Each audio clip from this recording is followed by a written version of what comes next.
right now. Pittsburgh's best sports show is about to begin. Call us or tweet us. We've got things to talk about on the Ireland Contracting Nightly Sports Call. Good evening, everyone. Welcome inside the Fan Cave. Bob Pompeani here, manning the controls until 11 o'clock tonight. We're live on KDK Plus and 93.7 The Fan. If you happen to be driving around, if you're watching, call us. Share your opinions at 412-575-2600. That's the hotline number. Hit us up on X at KDPomp. We have a lot to get into, even though it's kind of a dead part of the year. Hockey's off for 3 weeks as they're at the Olympic break, and a lot of the Penguin players are involved on this, and it's going to be very interesting because it appears as if Canada and USA are ultimately on a collision course. Today, both those teams won impressively, and Canada will be the number 1 seed, USA number 2 seed. They'll play on Wednesday, both of them. Canada get the winner of Czechia and Denmark, and USA will get the winner of Sweden and Latvia. And keep in mind, Latvia has Artur Šilas as their goaltender. They've used him and they've rotated, but maybe he plays if they win that game against Sweden. Maybe he'll play against USA, although Sweden is expected to win. So that's the way it goes. Slovakia is the 3rd seed, then Finland is number 4. So those teams that are seeded 1, 2, 3, 4 don't have to play until Wednesday. There'll be other games tomorrow, and the winners will advance after that. All right, we want to talk about that, but I know a lot of you still want to talk about the Steelers and some of the moves they may be making. There's still time for that. Also the Pirates, and tomorrow they're going to begin full squad workouts at Bradenton, Florida. It's a team that has added a lot based on what they usually do, but it hasn't, to me, necessarily kept up with the Joneses.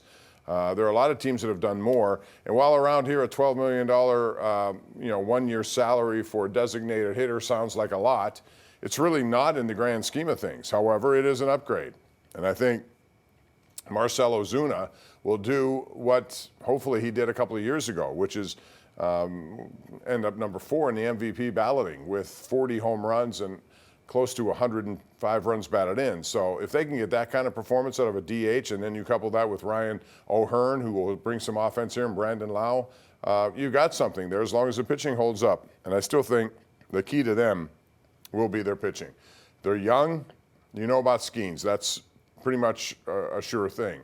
But after that, Bubba Chandler showed a lot of promises the year went on, and after he was recalled, started kind of, in a slow way, but he got better, and I thought he got more confident. And if he brings that confidence to the table this year, he will be somebody who will be productive. Mitch Keller gives you that veteran presence back there. Eventually, Jarrett Jones will be back. He's currently on a 60-day DL, but that's part of what they expected. In June or thereabouts, he should be back. And if he picks up right where he left off, that's a nice number 4 starter to have.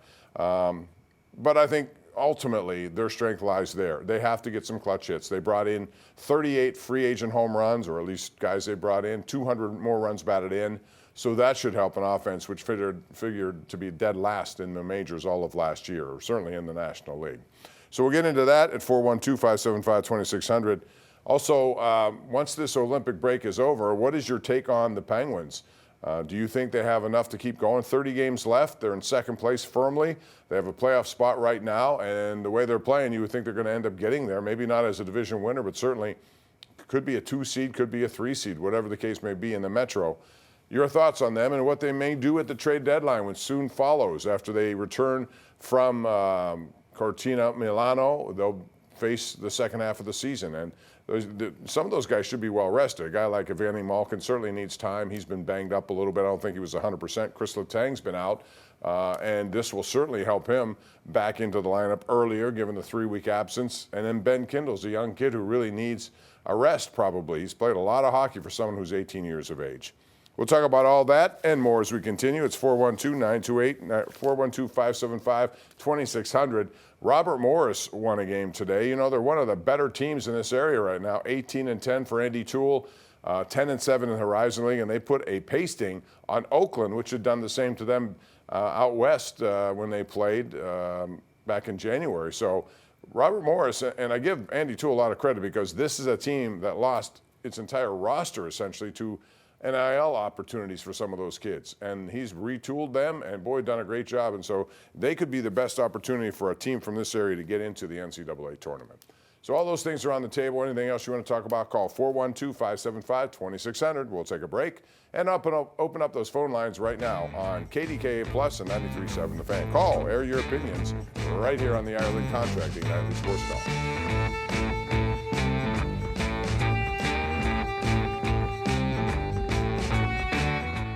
All right, welcome back. This is our Xfinity Tweet of the Night from Jason Mackey of the Post-Gazette. Incredible shot from Matt Freed, who does a good job down there with the Post-Gazette, capturing two legendary Pirate pitchers in A.J. Burnett and Steve Blass. Yeah, those guys down there. Burnett will certainly have an impact on some of those younger guys, and I think that was the design by Donnie Kelly to have him in there. He was the last guy who really was the alpha male in a situation where the Pirates got to the playoffs 3 straight years. And he was the leader of that group, really, he and McCutchen. And so bottom line is he's back. He's going to consult with those guys, talk to those guys. They could ask questions of him. I think it's a really good move by Donnie Kelly. 412-575-2600 is the number. Let's get right to it, beginning with Bob in the North Hills. Bob, you're first up tonight. How are you?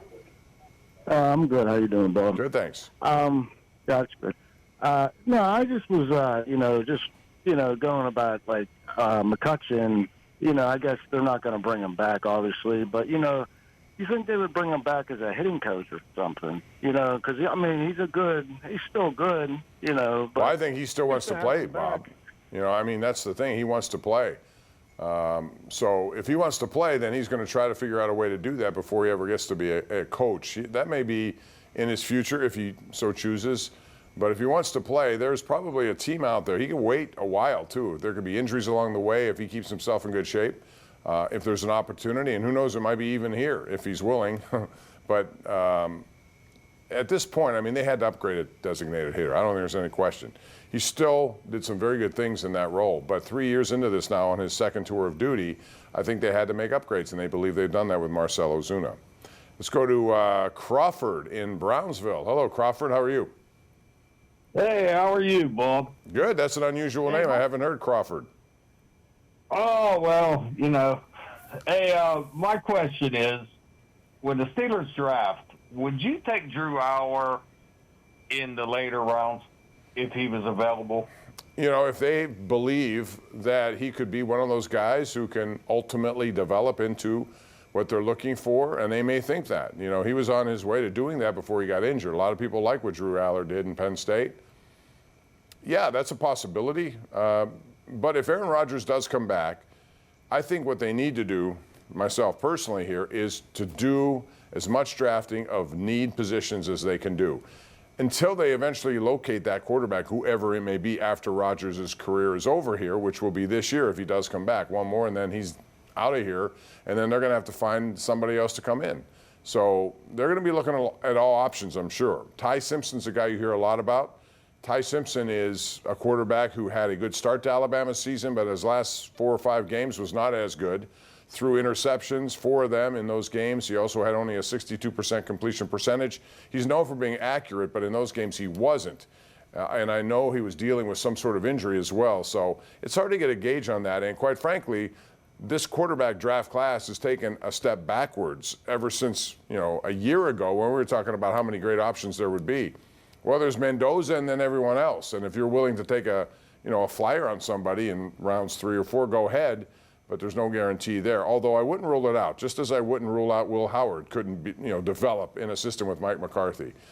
They obviously love him, and we'll see what that takes them. But sooner or later, they got to figure this out because you can't keep going into every year asking about who your quarterback is. It just makes it impossible to find other things you need because you're always looking for the quarterback. Let's go to Mike in Greensburg. Hello, Mike. How are you?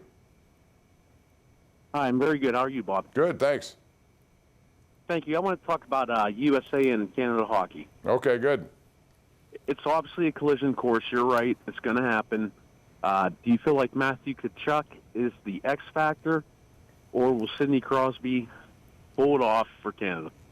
Well, Crosby had 3 more points today. He's been dynamic. I think that entire team is really good, especially when you take a penalty against them. If you go to the box and they're on a power play, they come at you with McDavid, Crosby, and McKinnon up front, with K.O. McCarr and Sam Reinhart. You're talking about some special players there. So I think it would be incumbent upon Team USA when they do meet, if they do meet, I should say, but they should meet, to make sure they don't get in that box. But I know Mike Sullivan and that group likes to play a little feisty if they can. You know, who will be a key factor? Well, first of all, I think Austin Matthews. He scored 2 goals today for USA. He has to do more of that. He was elected captain, but quite frankly, Jack Eichel, I think, is the captain of that team based on how he plays and what he means. But Austin Matthews is a great goal scorer. He needs to do a lot of that. And on the flip side, you know, Crosby, certainly, they're going to count on him. But when you got a guy like McDavid, who is just 3 points a game, sort of average guy, when he gets out there, he just does so many things. Celebrini has been really good. I think one of their better players at 19 years of age. So they got so much talent on that team. All I know is whoever has the hotter goaltender will win. You know, Connor Hellebuck was in goal today for USA, and you forget that he's a 2-time Hart winner, an MVP. He can do some good things when he's on his game. I think Jordan Binnington has been good, but I don't know that he can match it against a team like USA. So there's a lot to go on here, but it most likely is going to come down to that as the gold medal game. I hope it does. USA hasn't won since the Miracle on Ice a gold medal, I don't think. So they're long overdue. In Canada, man, you know, they expect to win. So there's a lot more pressure on them, I think, at this point. 412-575-2600. We'll take a break, come back. More phone calls on the way. You're watching the Ireland Contracting Nightly Sports Call. We're live, and we're on 7 nights a week, KDKA+. Be right back.